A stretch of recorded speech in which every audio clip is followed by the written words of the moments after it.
یہ ہے جی غزوہ بدر کا میدان جہاں پر جنگ ہوئی تھی۔ یہ غزوہ یہاں پہ منعقد ہوا۔ بھائی ریاض بلا تو صحیح ان کو یار،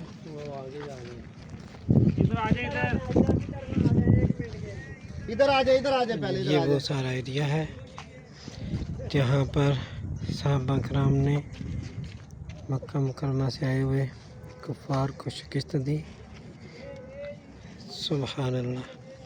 یہ جہاں پہ درخت لگے ہوئے ہیں یہ ساری وہ جگہ ہے، آ جا قریب یہ ہو جا، سب وہ جگہ ہے۔ یہاں پہ جو کھجوریں لگی ہوئی ہیں، یہ درخت بنے ہوئے ہیں، یہ سب وہ جگہ ہے۔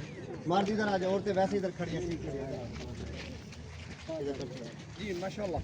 ادھر آ جاؤ۔ اعوذ باللہ من الشیطان الرجیم، بسم اللہ الرحمن الرحیم۔ یہ وہ میدان بدر اللہ جل شانہ کا ارشاد ہے کہ یوم فرقان، یعنی مسلمان اور کافروں کے درمیان والا فرق کرنے والی۔ ایسا بات دیکھیں، 17 رمضان المبارک کو یہ جنگ لڑی گئی، 313 صحابہ کرام نے اس جنگ میں حصہ لیا۔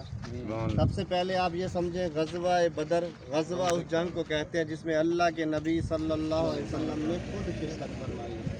غزوہ بدر دین اسلام کا پہلا معرکہ، پہلی دفعہ، یعنی مسلمان جو ہیں صرف 313، اور پہلی دفعہ اللہ کا اور اللہ کے نبی صلی اللہ علیہ وسلم کا حکم قتال آیا ہے کہ اللہ کے رضا کی خاطر، اللہ کے دین کی خاطر تلوار اٹھانی ہے۔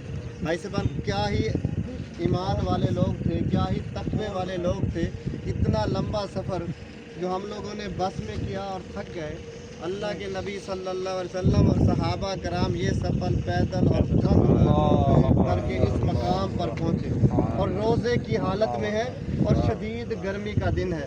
بھائی صاحب جس طرف ہم کھڑے ہیں، اس طرح مسلمانوں کی فوجیں، اور دوسری طرف یہ جو سامنے آپ کو میدان جنگ کا میدان نظر آ رہا ہے، اور دوسری طرف جو آپ کو درخت نظر آ رہا ہے، مسجد نظر آ رہی ہے، اس طرف کفار کی فوجیں ہیں۔ بھائی صاحبان جس جگہ یہ آپ کو مسجد نظر آ رہی ہے، مسجد العریش، عریش کا مطلب ہے خیمہ، اللہ کے نبی صلی اللہ علیہ وسلم کا خیمہ مبارک اسی مقام پر۔ سبحان اللہ۔ 313 صحابہ کرام ہیں، پھٹے پرانے کپڑے، لاٹھیاں ہاتھ میں پکڑی ہوئے، زنگ آلودہ تلواریں، اور دوسری طرف ہزاروں کا لشکر، ذرا بند تیز تلواریں، اور آوازیں لگا رہے ہیں کہ ہم مکے کے بڑے بڑے سردار ہیں، ہمارے مقابلے میں بھی کوئی غریب بندہ نہ آئے، ہمارے مقابلے میں بھی بڑے بڑے سرداروں کو بھیجیں۔ اللہ کے نبی صلی اللہ علیہ وسلم نے سید الشہداء سیدنا امیر حمزہ رضی اللہ عنہ کو، اور حضرت علی رضی اللہ عنہ کو، اور عبیدہ بن حارث رضی اللہ عنہ کو یہاں سے بھیجا۔ وہاں سے کفار نے آواز لگائی، پہلے سب لوگ اپنا نام بتائیں۔ سید الشہداء سیدنا امیر حمزہ رضی اللہ عنہ اپنا نام بتاتے ہیں، حضرت علی رضی اللہ عنہ اپنا نام بتاتے ہیں، عبیدہ بن حارث رضی اللہ اپنا نام بتاتے ہیں۔ ایسا بات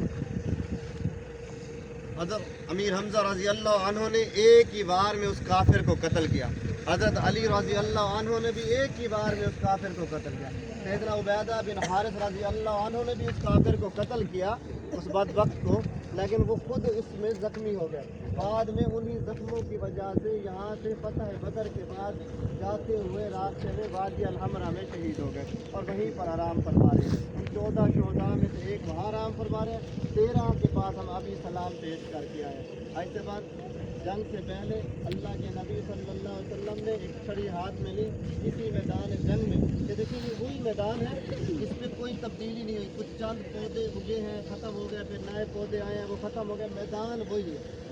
اللہ کے نبی صلی اللہ علیہ وسلم نے چھڑی مبارک ہاتھ میں لی اور جا کر نشان لگایا کہ اسلام کا فلاں دشمن اس مقام پر اللہ، اسے کہتے ہیں غیب مصطفیٰ، غیب علم نبی، مقام پر گرے گا، عتبہ یہاں مرے گا، شیبہ یہاں مرے گا، ولید یہاں مرے گا، اسلام کا سب سے بڑا دشمن ابو جہل اس مقام پر مرے گا۔ صحابہ کرام فرماتے ہیں کہ جب جنگ ختم ہوئی تو دیکھا وہ اس بدبخت کا سر اسی مقام پر، اس بدبخت کا دھڑ اسی مقام پر تھا جس مقام پر اللہ کے نبی صلی اللہ علیہ وسلم نے نشان لگایا تھا۔ ایسا بان اللہ کے نبی صلی اللہ علیہ وسلم 313 ہیں، اسی سجدے میں یہیں اسی مقام پر اپنا سر سجدے میں رکھتے ہیں اور کہتے ہیں کہ اے باری تعالیٰ، اے اللہ، میری ایک چھوٹی سی جماعت 313 کو میں اس مقام پر لے کر آیا ہوں، آج اگر یہ یہاں پر یہ جماعت ختم ہو گئی تو قیامت تک اے باری تعالیٰ تیرا نام لینے والا کوئی نہیں ہوگا. بھائی صاحبان آتا ہے روایت میں کہ صحابہ کرام نے